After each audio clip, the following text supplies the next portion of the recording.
Australia is squandering the potential benefits of temporary skilled migration. Politically unpopular, politicians often restrict visa sponsorship to fewer lower skill, low wage jobs. Instead, government should be evaluating how best to improve the system to attract global talent, boost the budget, and reduce exploitation. I'm Kat Clay, and with me today are Henry Sherrell, Deputy Director, Migration, and Will Mackey, Senior Associate, to discuss their new report on how to fix temporary skilled migration. Welcome, Henry and Will. Yeah, Kat. Okay. So, Henry, this might seem like quite a niche topic, but migration has a huge impact on the Australian economy. Why does Australia have a temporary skilled visa? How does it work? John Howard introduced the first major temporary skilled work visa, which was called the 457 visa in 1996. And this followed an influential review of migration, which found at the time Australian employers needed a more straightforward way to hire skilled migrants, particularly as the economy transitioned towards more service jobs. Today, however, the visa is designed primarily to fill skill shortages. It's in the name of the visa. It's called the Temporary Skill Shortage Visa. And the idea is that the government selects what occupations are in shortage in the economy, and employers can hire people in those occupations. So the visa works, it's a three-step process for these employers. Employers have to sign up and they need to be approved before they can sponsor workers. They have to have paid their taxes and that sort of thing. Then they have to nominate a job in their business, and this job must be an occupation which has been classified as in shortage by the government. There are some other rules as well. The salary has to be the same as what Australians would be paid for doing similar work, and it must be at least $53,900. Employers must advertise the jobs, and they've also got to pay an upfront fee, which is worth between $4,000 and $7,000 for a 4-year visa. So after this has happened, that's when the migrant actually applies for a visa, which is linked directly to the job, which has been approved by the government. And migrants have to show that they can do the job and that they can speak English and a few other things. So that's the way that this visa works at the moment. So, Henry, why is this so politically unpopular? Well, yeah, I think it's a really good question, Kat. Traditionally, Australians are pretty open to migration compared to the attitudes in many other countries. I think in the wake of the pandemic, those attitudes have probably softened a bit. Maybe people are a little bit more skeptical than they once were because of the uncertainty which is going on. But really, as soon as you mention the word temporary or short term migration, people react really strongly. Australians don't like temporary migration. Unlike, say the European guest worker visas in the 1950s and 60s, Australia had a post World War II experience of permanent migration. Where people would come and they would settle and they would live here. Some people did go home, but many stayed. I think temporary migration in Australia tends to be associated with cheap labor. So we also know that migrants who are sponsored by their employer, they have to stick with them or they risk being sort of forced to leave the country. And this really limits their bargaining power and it can result in exploitation. We read about these stories in the media and I think that feeds the unpopularity of this idea. Well, turning to you, I mean, every day I hear something about skill shortages in the media. Is this the visa to solve this particular problem? Well, you're absolutely right, Kat. You can't go. I can't walk down the street without seeing a kind of help wanted sign. I think to solve this acute current labour market problem, we've first got to identify its cause. There are certainly businesses in some industries that are struggling to find workers at the moment. Before Australia closed its borders, there are about 2 million temporary residents in Australia. Now, 140,000 of those were on the TSS, the Temporary Skills Shortage Visa. That's the visa that's the focus of our report. That's Australia's temporary skilled visa. But the majority aren't on those visas, aren't on a skilled visa. For example, we have 700,000 New Zealanders who were in the country at the end of 2019, about 630,000 students, and 130,000 working holiday makers. So these are the people that make up a very large share of the temporary workers in Australia. Temporary migrants themselves make up a pretty small share of Australia's labour force. But there are industries that use temporary migrants more than others. Hospitality is a key one here, with almost 20% of the hospitality workforce on some form of temporary visa. These are mostly students, New Zealanders, and working holiday makers. The three unskilled or three temporary migrants, three groups of temporary migrants who do not need a specific skill to come into the country. Only about 2% of the hospitality industry are temporary skilled visa holders. So what's happened since Australia closed its border? We kind of slammed our border shut in around March 2020. A lot of people think that means that migrants, especially temporary migrants, just disappeared, and that's not true. New Zealanders, for example, of the 700,000, most are still here. We only lost about 4% of them between 2019 and today. Temporary skilled workers, mostly here as well, only down about 20%. So we still have 80% of that 2019 number. But really, what we've lost is students and working holiday makers. There are only about half as many international students in Australia as there were before the pandemic, and 90% fewer working holiday makers. And so this loss of students and working holiday makers has been the main driver of labour shortages in industries that tended to employ them before the pandemic, like the hospitality industry. And because these are largely low-skilled, low-wage jobs that were held by students and backpackers, the temporary skilled visa, it's not the cause of this labour shortage. It's not the root cause of the problem. And we certainly should not now start to use our skilled visa to fill these low-wage jobs. So, Will, what's the matter with the current visa setup? Well, the current temporary skilled shortage visa, Australia's temporary skilled visa, doesn't serve Australia as well as it could for expanding, growing businesses who want to bring in high-wage, high-skilled workers from around the world. It's unreliable, it's confusing, it's difficult to use. Part of the reason why this visa was introduced by the Howard government in the 90s was as a more straightforward way for businesses to tap into global talent. And it's just no longer the case. For many of the low-wage migrants who come into Australia on this visa, so these are especially cooks and chefs, exploitation is rife, and labour market protections for them are lacking. Now, much of these issues come from occupation lists. So these are occupation lists that define what kind of occupation is allowed to be used for temporary skilled migration and what is not. This is decided by a combination of the National Skills Commission and the Department of Home Affairs. And they're looking to identify which occupations are in, quote, shortage. This shortage is really difficult to define. We don't actually have a good definition of a shortage. The National Skills Commission uses a definition of kind of firms not being able to find workers at current levels of remuneration. But this definition, quite literally does not allow for wage adjustments in the market. If an employer wants to find, is only offering $50,000 or $60,000 a year for a job, and they can't find a worker, usually they would have to raise the price or raise the wage for that job to attract workers.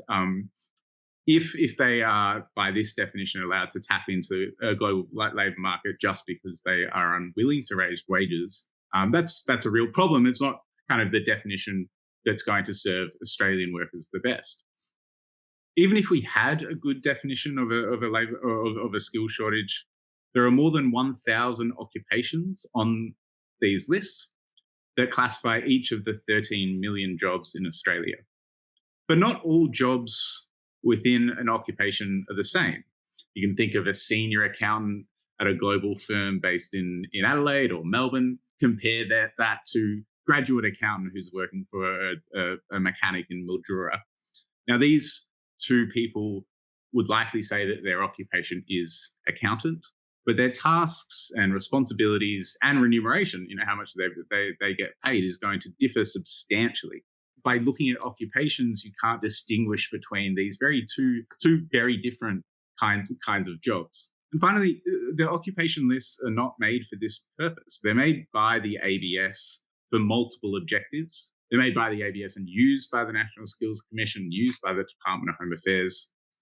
They're rarely updated. the last substantial update was in kind of 2013, and before that 2006. And this means, cutting edge firms who want to tap into new occupations in the global labor market, they simply can't use this visa because those occupations don't exist on our occupation lists. I was going to say the same thing. Well, yeah, data scientist, I think, is the best example here, Kat. And it's, this is a new job in the labor market. It hasn't been around a long time. And it was only able to be sponsored under this visa in 2019, when the ABS were able to tell Home Affairs where they had classified data scientists. And if you think of, hundreds of, if not thousands of companies in Australia who needed data scientists, and they're paying them big dollars to come and do this work, if we can't harness this and use it in a streamlined visa program, that's a really big problem. Absolutely. And it's for, this is our temporary skilled visa. If it can't respond quickly to the skill demands of businesses in Australia, especially for high wage jobs, then it's simply not doing its job.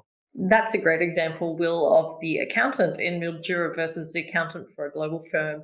It was really interesting seeing you guys doing research for this and looking at the list of skilled jobs and things like penetration tester, which I had to clarify to you that is actually a legitimate cybersecurity job about infiltrating physical buildings and testing systems by hacking them. But were there any other interesting skills? Well, absolutely, Kat. And that comes from the 2021 update from the ABS to the Australian and New Zealand standard classification of occupations.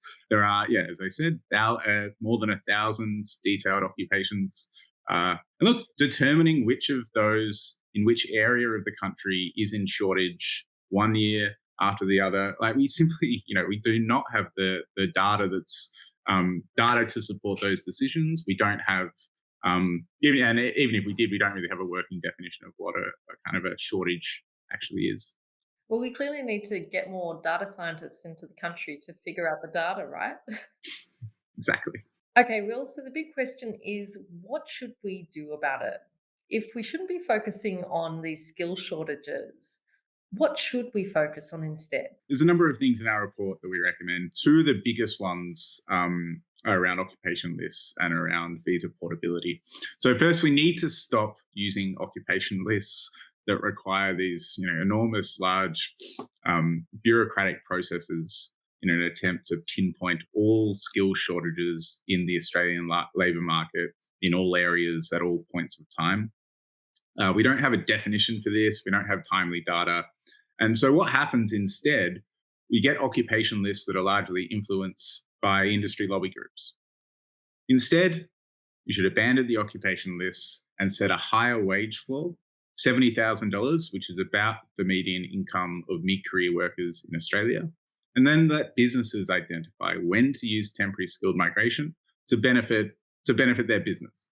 This threshold means that some industries, of course, will lose a small share of their current labour force. The hospitality industry will no longer be able to bring in cooks and chefs that earn, say, $50,000 on a skilled visa.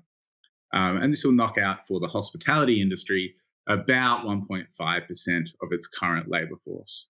But that's a real outlier. For all other industries, the share of people not being allowed in is less than 1%. Now, these workers, the workers who we've studied, the people who earn less coming into Australia, who earn less than $70,000, while they're here, they see very little wage growth.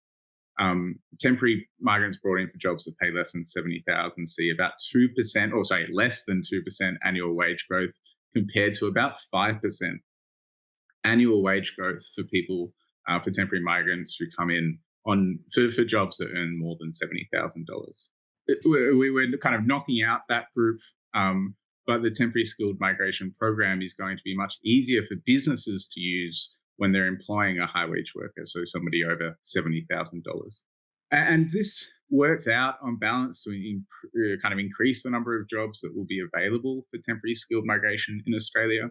Currently, the temporary skilled migration program is open to about 44% of full-time jobs in Australia, and many of them, as we've shown, are low-wage jobs like cooks and chefs. And it does, the occupation lifts does result into some questionable answers for our skilled migration program. So you can, at the moment, you can employ a migrant worker, a skilled migrant worker in a pub kitchen in Melbourne. But you can't use that same visa to hire an anaesthetist at a Melbourne hospital. And we don't necessarily think that's where we're getting the best out of that system. And by removing occupation lists and adding this $70,000 wage floor, we're going to open up skilled migration to 66% of jobs, or full-time jobs in Australia. And finally, the second major reform from our report argues to allow portability of visas so that migrants are allowed to switch employers freely. And this will do two things. First, it'll reduce exploitation of the worker. One substantial problem that migrant workers on this visa face at the moment, that because they can't switch employers, if they are mistreated, unpaid, working hours they're not meant to be working, their only option really is to report the employer, and that means they will pay the ultimate price of needing to go home. Allowing them to switch employers freely will kind of mean that they can leave an abusive or an exploitative employer and move somewhere else. And this improves the bargaining power of temporary migrants, which is particularly important because it improves the bargaining power of Australian workers as well. You're working, if your employer has access to a temporary migrant with no bargaining power, it means you as an Australian worker will have little bargaining power as well. I've been working sort of in and around this visa for about 10 years, and I haven't really seen some of the empirical evidence presented in this way before. And it shows really clearly that lower wage workers who are bound to their firm really struggle in the labour market. And I think that's a really important sort of policy point of view for Australian migration in general, as we come out of the pandemic, as we get back to normal. If you're an employer and you don't have to give people wage rises because of visa policy, that hurts, the migrant, that it hurts maybe the Australian workers in that firm. But, perhaps maybe most importantly, or not most importantly, but very importantly as well, it hurts all the other businesses trying to do the right thing. And it becomes this race to the bottom. And we don't want a race to the bottom on wages and conditions in this country. And we can already see how that plays out in certain sectors. You can think about horticulture. I think we're starting to see it in hospitality. And we don't want to be adding to this. We want to be moving in a different direction. Yeah, that's a great point, Henry, that we don't want to race to the bottom, and especially to improve the conditions for all workers and especially to prevent exploitation. I think that's a really important one, especially around moving employers, because I can imagine that some employees feel like they're trapped when they come here on the visa. Yeah, well, that's exactly right. And one of the things we recommend, which is a pretty small change, but something we see as very low-hanging fruit, is if you're a nurse and you get a promotion, so you become a team leader in your hospital, at the moment, under the rules of the visa, you need to get a new visa. You can't just keep your visa and sort of your employer can keep hiring you. So you need to pay $2,600. You need to fill out all the paperwork again. You need to do all of this stuff, which sort of it's a barrier in terms of effectively getting a pay rise and seeing more money and seeing more skills and seeing more responsibility. And those types of barriers that are sort of imposed just for the sake of visa policy, this is not the right thing to be doing. And we really need to try and address these types of policy decisions because they're taking us in the wrong direction. Absolutely. And it doesn't make sense really to financially punish people who are successful migrants in Australia who get promoted. That's maybe not the best way to design a skilled migration program. And it leads quite nicely into my next question for you, Henry, which is around that $70,000 threshold. And particularly in caring industries, we've done research into aged care and how we need to improve the skilled workforce there. Also, looking at pay rises in that industry, people are critically underpaid. Won't a $70,000 threshold knock out heaps of jobs? And how will it affect areas where they do need skilled workers, but you're unlikely to find an aged care worker that meets that threshold at the moment? One of the big things which we got writing this report, and when we were going out and talking to people about our ideas and sort of how we were pulling this all together, was, what would this do to this sector of the economy? What would this do to this sector of the economy? And aged care seems to be on everyone's mind at the moment. It's a really big topic. We've had the Royal Commission, we've had the pandemic in aged care facilities across this country. And so what we did is went and looked at what is the workforce in these different industries. We're very aware that if you sort of create a really big change and you sort of have a really big effect, that might not be the best way to do policy change in a quick way. And so, but when we look at the people who are on this visa now, they don't tend to work in aged care. It's about 4 to 5% of nurses in aged care. But if you're a care worker or if you're a cleaner in an aged care facility, those occupations are not eligible. They're not deemed to be in shortage by the government. And also their pay rates tend to be below the salary threshold as it is at the moment, which is $53,900. So entry level care work under the award for aged care is about $43,000 without penalties. So that's the reason we don't see lots of care workers on this visa at the moment. But, lots of migrants do work in the care sector. They're just different types of migrants. We don't have sort of one type of migrant in Australia. We have lots of different types. And the people that we see there are sort of all sorts of different people. We have sort of people on permanent visas, and they might be former skilled permanent visas. They might be the partners of those skilled permanent visas. They might be family permanent visas, the spouses and kids of different people, different Australian citizens. They might be refugees who came here under the humanitarian program. And then they might be people who hold a temporary visa. We have a lot of Kiwis in this country, as Will said, about 700,000. We have a lot of international students in this country who work while they're studying. And those people, they work in aged care as well. So they work across the labour market. But these groups are all much bigger shares of the care workforce and the cleaning workforce because they tend to be more entry-level work with lower wages, which is not classified as in shortage by the government in the way we do it at the moment. So our proposed recommendations would have very little effect on the aged care industry. They would have more effect on the hospitality sector, as Will said.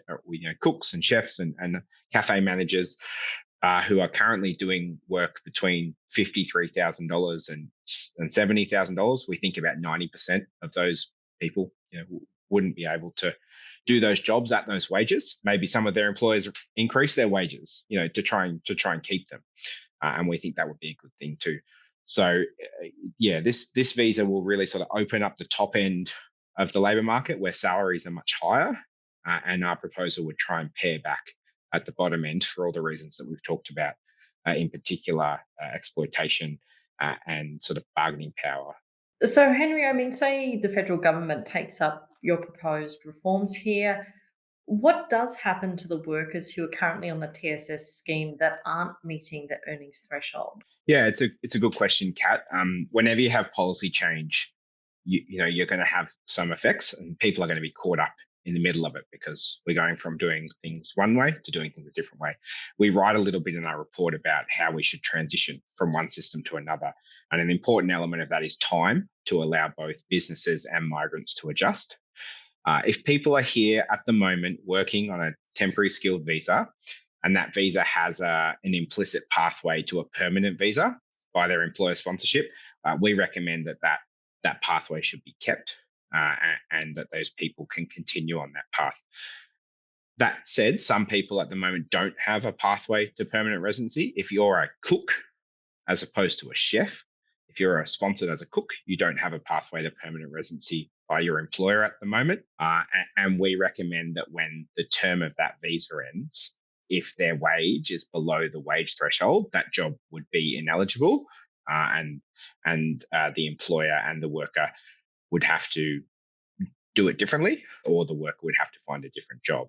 Now, there's always going to be, unfortunately, some people who are sort of caught up in policy change.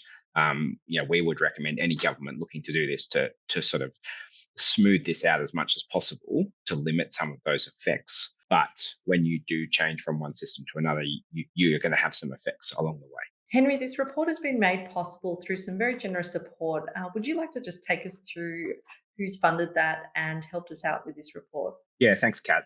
All of our work on immigration at the Grattan Institute is funded by donations. Our first report was funded by the Susan McKinnon Foundation, and this report's been funded primarily by the Scanlon Foundation. But we also rely, really heavily on donations from lots of different people, including small donations, one-off donations from the public, and it's we're so thankful for that support, because it allows us to keep writing and keep researching on these important topics. Thank you so much, Henry and Will, for your insights. And as Henry just mentioned, we are a not-for-profit organisation. So if you would like to become a regular donor to fund our important research work and our lovely podcasts, please go to grattan.edu.au/donate. If you'd like to talk to us more about this particular topic in the podcast, please follow us on social media. We'd love to have a chat with you at Grattan Inst on Twitter and Grattan Institute on all other social media channels. As always, please take care, and thanks so much for listening.